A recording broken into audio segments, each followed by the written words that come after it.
देविका नाम की ये लड़की जैसे ही सुबह सोकर उठती है तो उसे बहुत थकान महसूस होती है। उसे पिछली रात जो हुआ वह कुछ भी याद नहीं रहता, क्योंकि उसके साथ कुछ बुरा हुआ था जो उसे बिल्कुल भी याद नहीं है। वह एक स्कूल में फिजिकल टीचर थी। तभी उसका पति उसे बताता है, तुम रात में कुछ बड़बड़ा रही थी लेकिन मेरी समझ में कुछ भी नहीं आया। बात करते वक्त उसका पति सुजीत उसे बताता है कि शायद तुमने अपनी कान की बाली कहीं गिरा दी है। अब देविका की टेंशन बढ़ने लगती है और वह पूरे घर में अपनी बाली को ढूंढने लगती है, लेकिन उसे वह कहीं नहीं मिलती। उसका पति ज्यादा सीरियस न होकर हॉस्पिटल में अपने काम पर चला जाता है। पति के काम पर जाते ही देविका अपने सारे कपड़े उतार कर अपने शरीर के निशान को देखकर सोचने लगती है कि आखिर मेरे साथ कुछ तो हुआ है। अब वह स्कूल जाकर वॉचमैन से बैडमिंटन कोर्ट की चाबी मांगती है। वॉचमैन उससे कहता है, टीचर आप कल बैडमिंटन कोर्ट को बंद किए बिना ही चली गई, शायद आप कल नींद में थी। सच में उसके साथ कुछ गलत हुआ था, लेकिन उसे कुछ याद नहीं था। इसीलिए वह बैडमिंटन कोर्ट में जाकर कुछ याद करने की कोशिश करती है, पर उसे कुछ याद आए तब ना। लेकिन तभी उसे अपनी एक कान की बाली मिल जाती है। अब देविका की कान की बाली मिलने पर उसकी महिला मित्र गीता वहाँ आ जाती है और वो गीता से कहती है, तुम्हारे 12 स्टूडेंट्स में से 8 स्टूडेंट्स ने टॉप किया है। लेकिन गीता उससे कहती है, तुम अभी भी उदास लग रही हो। लेकिन देविका उसे कुछ नहीं बताती। जब उसे पता चलता है कि उसकी प्रेगनेंसी रिपोर्ट पॉजिटिव है तो वो उसे कैंसिल करने के लिए खुश नहीं थी, क्योंकि उसे पक्का यकीन और डर था कि यह बेबी उसके पति का नहीं किसी और का है। लेकिन किसका यह उसे भी पता नहीं था। इसीलिए उसने यह बात अपने पति को ना बताने का फैसला किया। लेकिन जब उसने फिर से गीता से बातचीत की तो गीता ने उसे बताया, यह सब केवल तुम्हारे मन का भ्रम है और अगर तुम्हें सच में कोई परेशानी है तो तुम्हें एक साइकियाट्रिस्ट के पास जाना चाहिए। तो देविका गीता से कहती है, शायद मेरे साथ किसी ने गलत काम किया है लेकिन मुझे कुछ भी याद नहीं। अब रात को देविका अपने पति से दूर होकर अकेले कमरे में इंटरनेट पर अपना MMS ढूंढने लगती है, क्योंकि उसे शक था कि कहीं उसका MMS बनाकर किसी ने लीक तो नहीं कर दिया। लेकिन तभी उसका पति वहां आ गया और वो कैलेंडर को देखकर उसे पूछने लगा, कहीं तुम्हारे पीरियड्स तो नहीं आ गए। देविका ने उसे हाँ कहकर कमरे से बाहर भेज दिया और टेंशन के मारे वहीं सो गई। अगले दिन देविका ने गीता की मदद से स्कूल के CCTV फुटेज और सारे स्टूडेंट्स के रिकॉर्ड्स मंगवा लिए, लेकिन उसे वहां भी कुछ नहीं मिला। शाम को देविका का पति और उसका दोस्त घर में दारू पार्टी कर रहे होते हैं। इतने में उसका दोस्त उससे सिगरेट जलाने के लिए लाइटर मांगता है। लाइटर ढूंढते वक्त उसे गलती से अपनी पत्नी की प्रेगनेंसी रिपोर्ट्स मिल जाती हैं। यह देखकर वह बहुत खुश हो जाता है और ये बात अपने दोस्त को बताता है। दोस्त उसे बधाई देते हुए कहता है, सुजीत मुझे पता था कि तू एक दिन बाउंड्री पार छक्का मार ही देगा। ये सुनकर सुजीत फूला नहीं समाता, लेकिन उसे यह नहीं पता था कि उसकी पत्नी के साथ कुछ ऐसा हुआ है जो उसे भी मालूम नहीं है। रात के समय सुजीत अपनी पत्नी देविका से बात करने की कोशिश करता है, लेकिन देविका बीमार होने का नाटक करती है। सुजीत को लगता है कि शायद वह उसे सरप्राइज देने के लिए ऐसा कर रही है। अगले दिन टीचर को उसके ही स्टूडेंट संदीप के भाई अखिल की शादी का कार्ड मिलता है। देविका सुजीत से अपनी माँ की तबीयत का बहाना बनाकर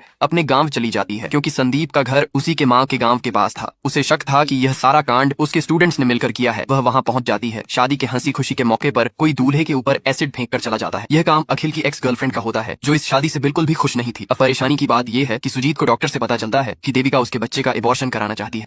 अब काफी रात होने के बाद संदीप टीचर को बस स्टैंड पर छोड़ने के लिए जाता है। रास्ते में टीचर उससे अपने बाकी दोस्तों के बारे में पूछती हैं। इस पर संदीप टीचर को बताता है कि अब तो सारे दोस्त सेटल हो गए हैं। अब देविका अपने घर पहुंचकर यह सारी बात अपनी छोटी बहन को बताती है। यह सुनकर उसकी बहन रोने लगती है और उसे हिम्मत से काम लेने की सलाह देती है। दूसरी तरफ जब सुजीत को पता चलता है कि देविका अपने बच्चे का अबॉर्शन कराना चाहती है तो उसे यह जानकर बड़ा धक्का लगता है, क्योंकि इतने सालों बाद उनके घर में कोई बच्चा आने वाला था। इसी बीच देविका अपने पिता के एक गहरे दोस्त से मिलती। उनसे मिलने पर उसे पता चलता है कि उसके पिता पहाड़ तोड़ने का काम करते थे, जिसके लिए वे बॉम्ब बनाया करते थे। 18 साल पहले उसके पिता की मौत हो चुकी थी। इसके बाद देविका अपने घर लौट जाती है। घर पहुंचने के बाद उसे उल्टी होने लगती है। यह देखकर सुजीत उसके बच्चे और प्रेगनेंसी के बारे में पूछने लगता है। इसीलिए देविका उसे सब कुछ बताने लगती है। अब फ्लैशबैक में दिखाया जाता है कि देविका के स्कूल में एक बड़ा स्पोर्ट्स कॉम्पिटिशन होता है, जिसमें दूसरे स्कूल के स्टूडेंट्स ने भी भाग लिया था। इवेंट खत्म होने के बाद सभी वहां से जा चुके थे, लेकिन कुछ स्टूडेंट्स अभी भी बैडमिंटन ग्राउंड में मस्ती कर रहे थे। टीचर उन्हें भी जाने के लिए कहती हैं। तभी उनमें से एक बच्चा जिसका नाम मार्टिन है, टीचर को अच्छी ट्रेनिंग देने के लिए एक कैंडी देता है। टीचर उस कैंडी को खाते ही बेहोश हो जाती है। अब संदीप जब टीचर को छोड़ने के लिए बस स्टैंड पर जा ही रहा था तो टीचर उससे कहती है, जरा रुको, मैं अभी आती हूँ। इतना कहकर थोड़ी देर में वह वापस आकर संदीप की कार से अपना पर्स ले लेती है। दरअसल टीचर ने अपना पर्स जानबूझकर ही गाड़ी में छोड़ दिया था, ताकि संदीप उसके पीछे जिसे भी कॉल करे तो अपने फोन में रिकॉर्डिंग कर आसानी से सुन सके। इसके बाद